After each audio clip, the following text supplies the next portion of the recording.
Umagang kay ganda mga kaibigan. Yung iba papasok sa trabaho, tayo papasok sa trabaho din, no? Sa atin nga lang ang oras natin. So may home service tayo today mga kaibigan. Close pansamantala ang shop this morning kung kaya nating tapusin yon. Acer, turning on but no display. Pagmamayari ng isang teacher na client din natin. So tara, samahan nyo ako mga kaibigan. Sa school na ang meeting place namin. Acer, turns on but no display, home service tayo. Let's go. Yung pang malakasang extra rev ko, nakatas ng YouTube mga kaibigan, syempre. Let's G. Yun. So narito na tayo. Pero close pa yung gate mga kaibigan. Isang teacher lang naman yung magpapaservice School, Calayan Elementary School. Hintayin lang natin si ma'am. Syempre walang pasok ng mga bata Kidak ma'am, no dati remedyo na. Epic repair tayo mga kaibigan. Nilong press lang natin yung kanyang yung no display kasi to, turning on but no display. Pero yung basic lang ang ginawa natin, nilong press natin yung kanyang power button, no? And there you go. Nag-open na. Paano tayo maniningil dito? Magkano sisingilin natin? Wala na, di ba?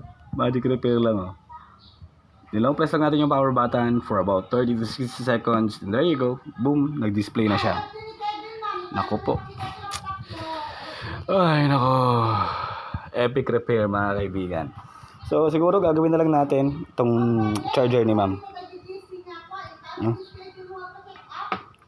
Okay. Grabe. As in, yun lang ginawa natin.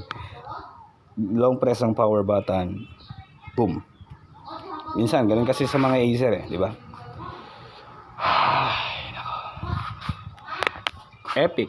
Hindi ko lang kasi na-videohan yung ginawa natin. As in. Ay, nako. Okay na siya. Long press lang. Kahit pa paano, nagbigay pa rin si ma'am mga kaibigan doon sa magic repair natin.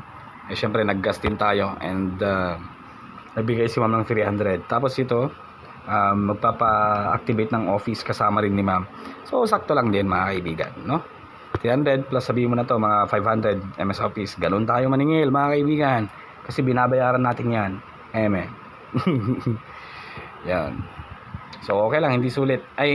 Hindi waste yung pagpunta natin dito. Okay, yun lang. Short vlog, magic repair. And see you next time mga kaibigan.